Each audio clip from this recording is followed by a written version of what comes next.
mengagungkan nama Tuhan, saudara kasih dalam Tuhan. Sebab kita tahu, saudara kasih dalam Tuhan, kalau kita bersyukur kepada Tuhan, maka Tuhan yang baik itu, Tuhan yang luar biasa itu akan memurnikan hidup kita, akan menjadikan hidup kita hidup yang berarti, hidup yang dipenuhi oleh kuasa Tuhan, hidup yang selalu dekat dengan Tuhan, dan hidup yang selalu mengandalkan Tuhan. Jadilah hidup kita, saudara kasih dalam Tuhan, hidup yang selalu bersyukur, hidup yang selalu memuji Tuhan, hidup yang selalu, saudara kasih dalam Tuhan, datang kepada Tuhan dan berserah kepada Tuhan. Percayalah, saudara kasih dalam Tuhan, apapun yang kau ingin lakukan, apapun yang engkau ingin kerjakan, saudara kasih dalam Tuhan, biarlah engkau tetap berkata, Tuhan, aku mau melakukan ini, aku yang mau mengerjakan ini. Karena apa? Karena Tuhan yang akan menyertai aku. Sebelum aku kerjakan ini, sebelum aku lakukan ini, maka Tuhan yang bertindak dalam setiap kehidupanku. Saudara kasih dalam Tuhan, di situ juga dikatakan, saudara kasih dalam Tuhan, ya, ayat yang ke-7 dikatakan, apabila aku ingat kepadamu di tempat tidurku, merenungkan engkau sepanjang malam. Artinya, saudara kasih dalam Tuhan, saat kita tidur pun kita mengingat kebaikan Tuhan. Saat kita, saudara kasih dalam beristirahat, kita juga tetap mengingat, saudara kasih dalam Tuhan, betapa dalamnya Tuhan dalam hidup kita, betapa kasih Tuhan itu tidak pernah lepas daripada kehidupan kita. Ya, bahkan sampai beristirahat, sampai tidur pun kita, saudara kasih dalam Tuhan, Tuhan tetap menjaga dan memelihara kita. Tuhan tetap, saudara kasih, berada bersama dengan kita. Dia yang tidak pernah, saudara kasih dalam Tuhan, membiarkan kita, tapi dia tetap, saudara kasih dalam Tuhan, setia untuk selalu ada bersama dengan kita. Percayalah, saudara kasih dalam Tuhan. Ya, bahkan di situ dikatakan, saat engkau tidur pun Tuhan ada bersama engkau, saat engkau bangun pun Tuhan ada bersama dengan engkau. Maka Tuhan yang mengawal engkau, Tuhan yang menjaga engkau, Tuhan yang memelihara engkau, Tuhan yang melindungi engkau. Percayalah, saudara kasih dalam Tuhan, Tuhan tidak pernah selalu mengecewakan kita, tapi Tuhan selalu ada bersama dengan kita. Terus itu dikatakan lagi, saudara kasih dalam Tuhan, ayat yang ke-8, salah seorang bacakan. Sungguh engkau telah menjadi pertolonganku. Pengakuan Daud berkata, saudara kasih dalam Tuhan, sungguh engkau telah menjadi pertolonganku. Daud berkata, Daud percaya, saudara kasih dalam Tuhan, pertolongan itu tidak didapat dari siapa-siapa. Pertolongan itu tidak didapat dari, saudara kasih dalam Tuhan. Mungkin kalau secara manusia, ya, dia dikatakan bahwa dia raja, tetapi, saudara kasih dalam Tuhan, dia tidak mengandalkan, saudara kasih dalam Tuhan. Ya, dia seorang raja, tetapi dia tetap mengandalkan Tuhan. Dia tetap percaya bahwa pertolongan Daud hanya berasal daripada Tuhan. Kekuatan Daud hanya berasal daripada Tuhan.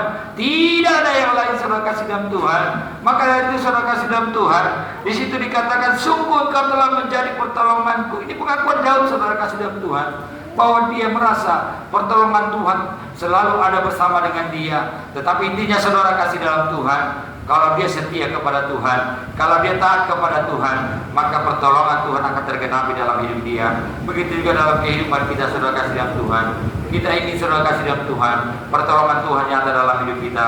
Makanya di situ dikatakan, dan dalam naungan sayapmu aku bersorak-sorai. Artinya, saudara kasih dalam Tuhan, dalam naungan Tuhan kita merasa ada sorak-sorai. Dalam sukacita kita, kita merasa, saudara kasih dalam Tuhan, kita adalah menjadi orang-orang pemenang. Maka dari itu, saudara kasih dalam Tuhan, bersorak-soraklah bagi Tuhan, bersorak-soraklah bagi Tuhan, saudara kasih dalam Tuhan. Sebab Tuhan, saudara kasih dalam Tuhan, kitab Tesalonika berkata, bersukacitalah senantiasa. Sekali lagi saya katakan, bersukacitalah senantiasa, saudara kasih dalam Tuhan.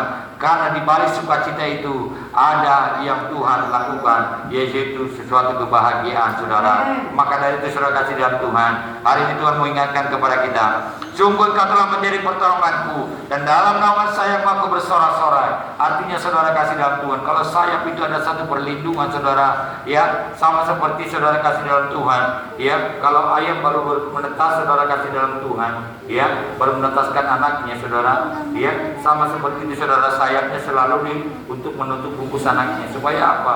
Supaya anaknya ini bisa terlindungi, supaya anaknya ini tidak, saudara, tidak ada hal-hal yang mengganggu dia. Makanya seperti itulah Tuhan, saudara, dalam kehidupan kita. Dia selalu, saudara, dengan sayapnya, dengan kepak sayapnya, saudara kasih dalam Tuhan.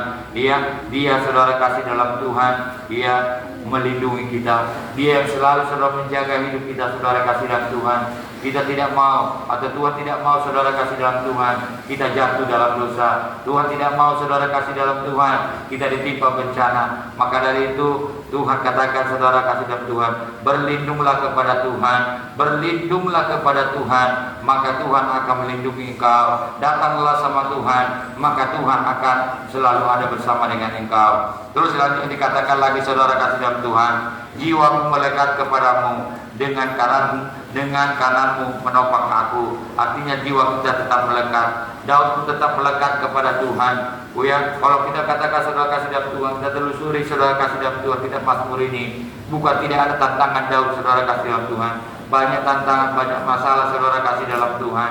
Tetapi Daud percaya saudara, kalau jiwanya melekat kepada Tuhan, kalau jiwanya selalu ada bersama dengan Tuhan, maka di situ dikatakan tangan kanan Tuhan akan menopang dia. Tangan kanan Tuhan akan memberikan kekuatan dalam hidup dia. Tangan kanan Tuhan akan memberikan sesuatu hal yang luar biasa dalam hidup dia. Makanya saudara kasih dalam Tuhan, jangan bertindak dengan sendiri, jangan bertindak melakukan sesuatu dengan sendirinya, tapi bertindaklah oleh karena Tuhan. Karena apa saudara kasih dalam Tuhan? Seringkali kalau saudara kasih dalam Tuhan, kita mengandalkan tindakan kita sendiri akan salah. Tetapi kalau kita bertindak sesuai dengan apa maunya Tuhan, maka tindakan kita tidak akan salah. Tindakan kita akan dituntut Tuhan. Apa yang kita kerjakan akan selalu mendatangkan sesuatu yang luar biasa, akan berhasil dan beruntung dalam setiap kehidupan kita. Ya, maka di situ dikatakan lagi, tetapi orang-orang yang berikhtiar mencabut nyawaku akan masuk ke bagian-bagian bumi yang paling bawah. Jadi saudara kasih dalam Tuhan, inilah saudara perkataan Daud saudara kasih dalam Tuhan, ya, karena dia percaya kepada Tuhan, karena dia yakin bahwa Tuhan tetap ada bersama dengan dia. Di situ dikatakan, walaupun seringkali saudara orang berikhtiar atau orang sudah merencanakan ingin mencabut nyawa dia, tetapi di situ dikatakan, ya, karena di situ dikatakan akan masuk ke bagian-bagian bumi yang paling bawah. Artinya saudara kasih dalam Tuhan, kalau kita Roma berkata, jika Allah di pihak kita, siapa yang mau jadi lawan kita? Jadi sebelum Daud bertindak saudara kasih dalam Tuhan, Allah sudah bertindak terlebih dahulu, sehingga musuh-musuhnya saudara, orang-orang yang merencanakan kejahatan, tidak akan bisa untuk mengganggu hidup dia, karena Tuhan ada bersama dengan dia, karena pertolongan Tuhan ada bersama dengan dia. Daud merasakan itu saudara kasih dalam Tuhan, ya. Dia 10 dikatakan, tetapi orang-orang yang berikhtiar atau merencanakan ingin mencabut nyawaku akan masuk ke bagian-bagian bumi yang paling bawah. Artinya saudara, Tuhan lakukan sesuatu yang luar biasa sebelum mereka menyentuh saudara kasih dalam Tuhan Daud, ya.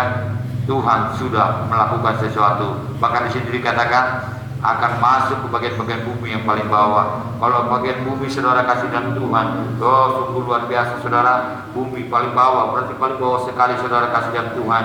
Yang kita injak-injak ini saudara kasih dalam Tuhan, ya, berarti sangat saudara kasih dalam Tuhan tidak baik saudara kasih dalam Tuhan. Tetapi inilah saudara kasih dalam Tuhan, kalau Tuhan ini sudah melakukan sesuatu, maka saudara kasih dalam Tuhan, tidak ada seorang pun yang dapat saudara kasih dalam Tuhan yang mengganggunya. Karena apa? Karena Tuhan sudah bertindak sesuai dengan apa yang menjadi kehendak Tuhan. Ayat yang ke-11 berkata, mereka akan diserahkan kepada kuasa pedang, mereka akan menjadi makanan anjing hutan. Artinya saudara kasih dalam ayat 11 berkata saudara kasih dalam Tuhan, ya, yang punya merencanakan kejahatan bagi Daud tadi saudara, ya, bahkan di situ dikatakan mereka akan diserahkan kepada kuasa pedang. Kuasa pedang itu apa saudara? Berarti saudara kasih dalam pedang saudara, pedang yang terhunus, yang siap saudara kasih dalam Tuhan membunuh mereka saudara kasih dalam Tuhan. Bahkan di situ dikatakan mereka akan menjadi makanan anjing hutan. Artinya sesudah saudara kasih dalam Tuhan, ya, Tuhan lakukan dengan pedangnya saudara kasih dalam Tuhan, ya, maka mereka, ya, dibuat menjadi makanan anjing hutan. Artinya saudara sakit saudara kasih dalam Tuhan. Kalau sempat Tuhan melemparkan kita saudara kasih ke tempat yang tidak baik saudara kasih dalam Tuhan, sakit sekali saudara kasih dalam Tuhan. Bahkan di sini dikatakan untuk makanan anjing hutan, ya, saudara kasih dalam sakit sekali saudara kasih dalam Tuhan. Tidak ada lagi harapan untuk hidup saudara kasih dalam Tuhan. Apalagi kalau sudah dimakan sama anjing saudara kasih dalam Tuhan, ya. Bahkan ini anjing hutan ini saudara kasih dalam Tuhan. Anjing hutan adalah anjing hutan yang galak saudara, ya, tidak sama dengan anjing yang biasa. ya. Maka dari itu saudara kasih dalam Tuhan, kalau Tuhan yang sudah melakukan sesuatu, tidak ada seorang pun yang dapat menolaknya. Biar ya, karena apa saudara? Karena Tuhan mungkin sudah cukup sabar. Tetapi saudara kasih dalam Tuhan, ya, di ayat ke-12 berkata, tetapi raja akan bersuka cita di dalam Allah. Setiap orang yang bersumpah demikian akan bermegah, karena mulut orang-orang yang mengatakan dusta akan disumbat. Saudara kasih dalam Tuhan, janganlah kita berkata hal yang tidak baik mengenai Tuhan. Janganlah kita berkata saudara kasih dalam Tuhan dusta di hadapan Tuhan. Biarlah kita berkata, perkataan kita perkataan yang membangun orang lain. Biarlah perkataan kita saudara kasih dalam Tuhan membawa berkat bagi orang lain. Karena apa saudara kasih dalam Tuhan? Jangan sampai saudara kasih dalam Tuhan, ya, di situ dikatakan, ya, kita sering kali bersumpah. Setiap orang yang bersumpah demi dia saudara Tuhan, ya, artinya menyebutkan nama Tuhan. Makanya di dalam Alkitab dikatakan di kitab Ulangan, janganlah menyebutkan nama Tuhan dengan sembarangan, ya. Janganlah engkau bersumpah demi nama Tuhan, tapi biarlah engkau saudara kasih dalam Tuhan melakukan atau berkata yang baik. Karena apa saudara kasih dalam Tuhan? Kalau kita bersumpah demi nama Tuhan, saudara kasih dalam Tuhan, mungkin bisa saja orang dunia bisa berlangsung percaya, tetapi Tuhan adalah tidak senang kalau kita melakukan ini. Maka di situ dikatakan setiap orang yang bersumpah demi dia itu adalah Tuhan, akan bermegah karena mulut orang-orang yang mengatakan dusta akan disumbat. Artinya saudara kasih dalam Tuhan, kalau sempat mulut kita disumbat, tidak bisa berbicara lagi saudara kasih dalam Tuhan.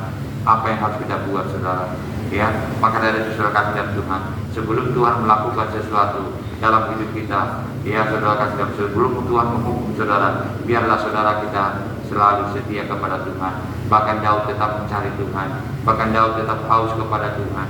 Bahkan Daud saudara kasih dalam berkata, tubuhnya tetap merindukan kebaikan Tuhan. Artinya saudara kasih dalam Tuhan, biarlah hari-hari ini kita menikmati kasih Tuhan. Biarlah hari-hari ini kita menikmati kebaikan Tuhan. Biarlah hari-hari ini kita boleh merasakan bahwa Allah turut bekerja dalam setiap kita untuk mendatangkan kebaikan. Untuk kita boleh merasakan saudara kasih dalam Tuhan bahwa Allah itu Allah yang luar biasa dalam hidup kita. Allah yang tidak pernah mengecewakan kita, Allah yang tidak pernah meninggalkan kita, Allah yang selalu ada bersama dengan kita. Tuhan yang menjaga kita, Tuhan yang memelihara kita, Tuhan yang menuntun kita, Tuhan yang membimbing kita. Kemana pun kita melangkah saudara kasih dalam Tuhan, biarlah tuntun Allah bersama dengan kita. Daud saja bisa berkata demikian saudara, bahwa bisa dia berkata bahwa pertolongan hanya berasal daripada Tuhan. Kenapa kita tidak bisa saudara? Tidak bisa lakukan saudara kasih dalam Tuhan, bahwa kita merasakan bahwa segala sesuatunya Tuhan yang punya, segala sesuatunya Tuhan yang bisa lakukan. Biarlah saudara kasih dalam Tuhan, kita tetap berharap hanya kepada Tuhan. Ia yang memberikan kedamaian, Ia yang memberikan pertolongan. Kasih dalam Tuhan, firman Tuhan saya tidak berpanjang, tapi berbahagialah kita yang mendengar.